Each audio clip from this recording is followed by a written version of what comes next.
Hello students, this is exercise number 14 of the Progressive Monthly Magazine October 2021 on the speed of 100 words per minute. Start.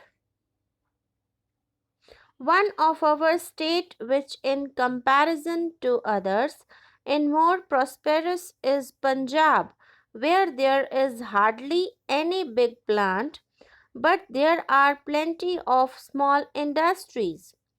Some states which are full of big plants are low down in the scale of per capita income in spite of the development of industry because agriculture is not developing. So I beg of you to think a great deal more about developing agriculture and as a part of the program of and reform. That program must be completed.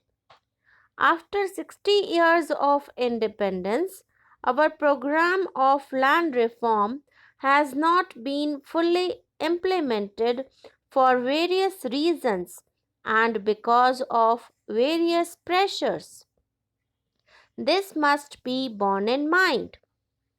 I hope you all realize that this business of planning, of development, is not a thing for each state to do by itself or for the center alone.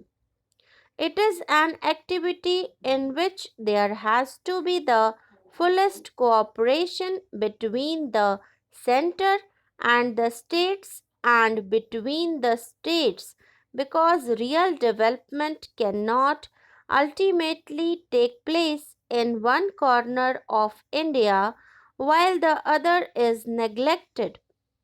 There is sometimes an unfortunate rivalry between states over something or the other. Healthy competition is good, but this rivalry is not a good thing, and you must look upon this whole planning and developmental process as one complete whole for India with the states and the center cooperation all the time. In the last 12 or 13 years, we have gathered much experience in planning through success and failures. I think that on the whole, we plan well. I think also that on the whole, we do not implement well. It is not good to have a theoretical plan and not implement it fully. Planned development is a complicated matter which takes you right down to the lowest rungs of the administrative ladder. To some extent, I have a feeling that these rungs of administrative ladder are not functioning as they ought to. We have some very good administrator, but it is not a good man by himself who can do much.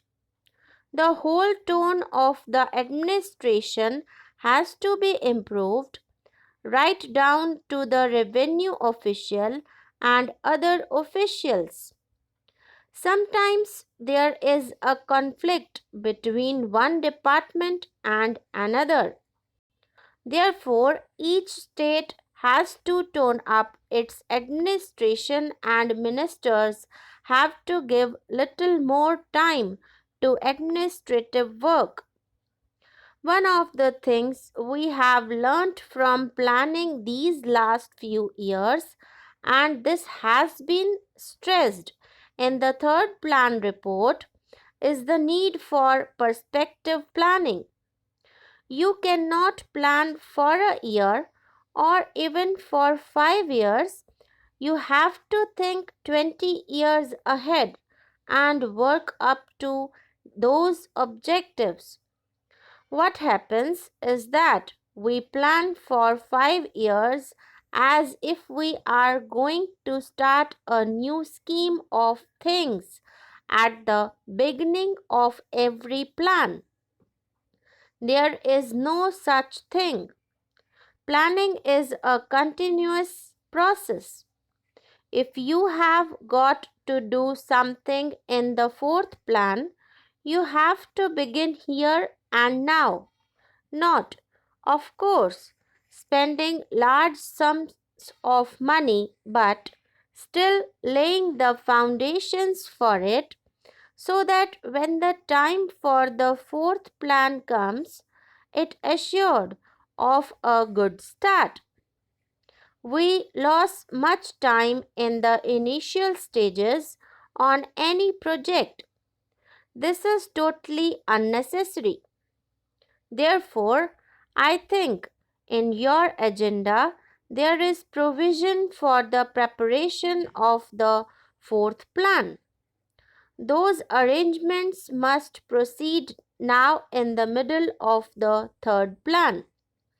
In the notes supplied to me, I remember to have read a statement that we are now in the middle of the 55 years of planning since independence. 55 years is an adequate time, and therefore half of this period is a good time to make an appraisal of the situation. I would beg of you to remember that although what you have already done is important, it is not very important by itself. An odd factory or factories or something else you put up, you have to go to the roots of the economic problem. The roots lie in agriculture and the enormous material in the form of 950 million or more people. The other most important things is training the people.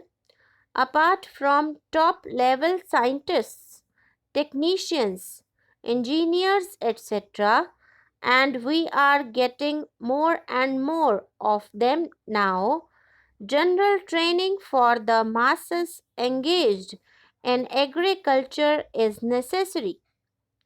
That leads you to mass education. Education has no doubt increased. Unfortunately, I have heard that in some states the emergency has led to a slowing down in the rate of expansion of education. That I think is tragic. I do not wish to use milder terms because the whole progress of India depends on the educational apparatus from the bottom to the top. These are some of the things I should like you to bear in mind. We can't neglect education in case because with that rests the future of the Indian people.